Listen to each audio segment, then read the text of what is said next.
شلوار قمیض میں ملبوس وہ خوش اخلاقی سے اپنے مہمانوں کو چھوڑنے باہر آئے تھے۔ مہمان 3 مرد حضرات تھے جن کی کار سڑک کے پار ایک خالی پلاٹ کے سامنے کھڑی تھی۔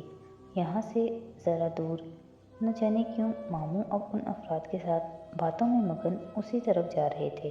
پیچھے گیٹ کھلا رہ گیا۔ گارڈ چوکیدار فی الوقت کوئی بھی نہ تھا۔ شادی قریب تھی سو مصروفیت نے ملازموں کو بھی گھیر رکھا تھا۔ وہ اندھیری جگہ پر دم سادے کھڑا فرقان ماموں کو دیکھتا رہا۔ دل میں ایک عجیب سی ہوپ اٹھی تھی۔ پرانی باتیں پھر سے یاد آنے لگی تھیں۔ اس نے بے اختیار سر جھٹکا اور جیسے امڑتی یادوں کو رفع کرنا چاہا۔ ماموں اب اپنے مہمانوں کی گاڑی کے ساتھ کھڑے ان سے کچھ کہہ رہے تھے۔ اسے یوں وقت ضائع نہیں کرنا تھا۔ چند منٹ تو وہ کھڑا رہا، مگر جب اسے لگا کہ ماموں اور ان کے مہمانوں کی گفتگو لمبی ہوتی جا رہی ہے تو وہ جنگلے کے عقب سے نکل آیا۔ وہ لوگ بہت دور تو نہیں تھے، البتہ ایسے رخ سے کھڑے تھے کہ کسی کا بھی چہرہ گیٹ کی جانب نہیں تھا۔ وہ فرقان ماموں کا سامنا کیے بغیر اندر جانا چاہتا تھا۔ کیا حرج تھا اگر وہ یوں ہی اندر داخل ہو جائے؟ فرقان ماموں کو تو متوجہ کرنا اور ان کے سوالات کا جواب دینا۔ نہیں، ابھی نہیں۔ بہت آرام اور آہستہ سے وہ کھلے گیٹ کے اندر چلا آیا۔ سردی بڑھ چکی تھی، لان خالی تھا، سب اندر تھے۔ اس نے گردن ادھر ادھر گھما کر درمیانی دروازہ تلاش کیا۔ وہ سامنے ہی تھا، اس پہ گھنٹی لگی تھی، لیکن پہلے اس نے دروازہ دھکیلا تو وہ کھل گیا۔ اسے جانا تو سلمان ماموں کی طرف تھا، سو ادھر رکنا بے سود تھا۔ وہ دروازے سے گزر کر سلمان ماموں کے لان میں داخل ہو گیا۔ اتنے برسوں سے بنا اجازت دوسروں کے گھروں، لاکرز، موبائلز اور ای میلز خاموشی سے داخل ہونے اور نکلنے کی عادت کے باوجود آفیشیل کام کے بغیر ٹریس پاسنگ نہیں کیا کرتا تھا۔ اب بھی یہ کرتے وقت اس کے ذہن میں یہی بات تھی کہ وہ اس کے ماموں کا نہیں بلکہ سسر کا بھی گھر ہے۔ اندر جا کر وہ بتا دے گا کہ وہ کس طرح داخل ہوا۔ بات ختم۔ سلمان ماموں کا ہرا بھرا لان بھی سنسان اور سرد پڑا تھا۔ اسے پچھتاوا ہوا کہ اس نے پھول اٹھانے کا تکلف کیوں کیا۔ خواہ مخواہ ایک بوجھ اٹھائے پھر رہا ہے۔ اس نے گلدستہ لان کی میز پہ رکھ دیا اور خود گھر کے داخلی دروازے کے سامنے آ کھڑا ہوا۔ گھنٹی باہر گیٹ پہ تھی، اندر داخلی دروازے پہ نہیں۔ اب کیا صرف دروازہ کھٹکھٹانے پہ کوئی باہر نکلے گا؟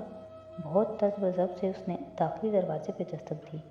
البتہ وہ خود بھی جانتا تھا کہ اندر کمروں میں موجود افراد اس وقت یہ دستک نہیں سن پائیں گے۔ وہ جان بوجھ کر اس طرح کر رہا تھا تاکہ اسے ان سے ملنا نہ پڑے اور وہ کہہ سکے، ممی میں گیا تھا مگر آپ کے بھائیوں نے دروازہ ہی نہیں کھولا، میں کیا کرتا، سو واپس آ گیا۔ حسب توقع دروازہ کسی نے نہیں کھولا۔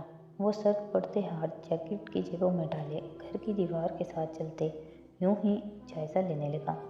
اس گھر میں کون کون ہے؟ مہمان بھی آئے ہوں گے شادی کے، کوئی جاگ رہا ہے یا نہیں؟ ایسی ہی باتوں کا سرسری سا معلوم کرنے وہ گھر کو گھوم کر دیکھنے لگا۔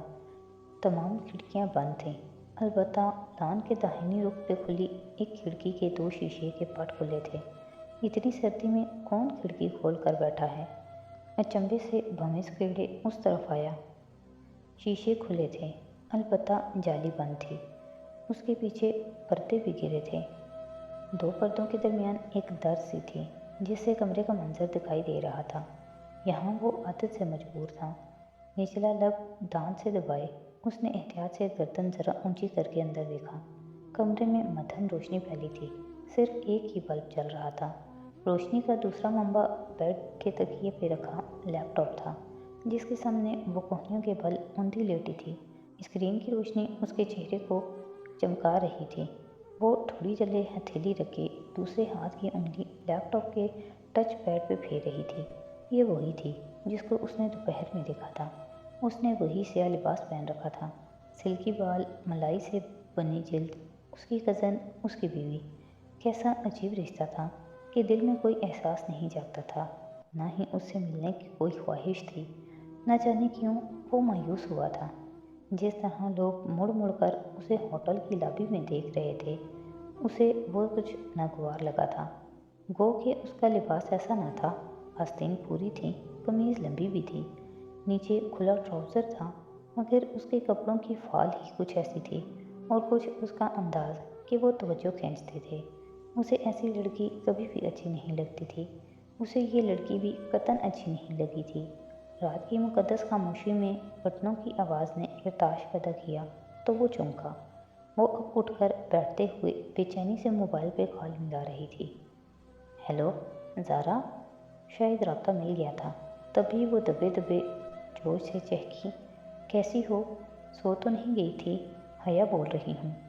جہان نے سوچا وہ کیوں سردی میں کھڑا کسی کے کمرے میں جھانک رہا ہے۔ اس کو ممی نے ماموں وغیرہ کے سارے نمبر دے رکھے تھے، پھر وہ انہیں کال کر کے بتا کیوں نہیں رہا کہ وہ ان کے گھر آ چکا ہے۔ اگر اس کی نیت اندر جانے کی ہوتی تو وہ لاک توڑ کر بھی اندر داخل ہو جاتا۔ بات ساری نیت کی تھی۔ ساری باتیں چھوڑو زارا، اور میرے پاس جو بڑی خبر ہے وہ سنو، اور تم یقین نہیں کرو گی، میں جانتی ہوں۔ وہ اندر موجود لڑکی کی باتیں بے توجہی سے سن رہا تھا۔ موبائل جیب سے نکالتے ہوئے وہ سلمان ماموں کو فون کرنے کے بارے میں سوچ رہا تھا۔ اس نے نمبر ملایا، پھر بند کر دیا، پھر ملایا، پھر بند کر دیا۔ کین یو بلیو اٹ زارا کہ مجھے یورپین یونین نے اسکالرشپ کے لیے سلیکٹ کر لیا ہے۔ موبائل کی اسکرین پہ انگلی سے نمبر لکھتا وہ جیسے چونکا تھا۔ یورپین یونین کا اسکالرشپ، اراسمس مینڈس کا ایکسچینج پروگرام۔ ابھی تھوڑی دیر پہلے وہ اپنی دوست سے جو گفتگو کر رہی تھی اس میں یہی نام اس نے لیا تھا۔ کیا وہ اسکالرشپ کے لیے کہیں جا رہی تھی؟ اس نے موبائل واپس جیب میں ڈالا۔ اس کی ساری حساسیت اندر ہوتی گفتگو پہ لگ گئی۔ نہیں، اسپین کی ڈیوسٹو نہیں، بلکہ ترکی کی سبانچی یونیورسٹی نے ہمیں سلیکٹ کیا ہے، اور اب ہم ایک سیمسٹر پڑھنے 5 ماہ کے لیے استنبول جا رہے ہیں۔ باہر سردی اور تاریکی میں کھڑکی کے ساتھ کھڑے جہان کو محسوس ہوا کسی نے اس کا سانس روک دیا ہو۔ ترکی؟ استنبول؟ 5 ماہ؟ اس نے بے چینی سے پردے کی درز سے جھلکتے منظر کو دیکھا۔ اس کا دماغ جیسے سن ہو گیا تھا۔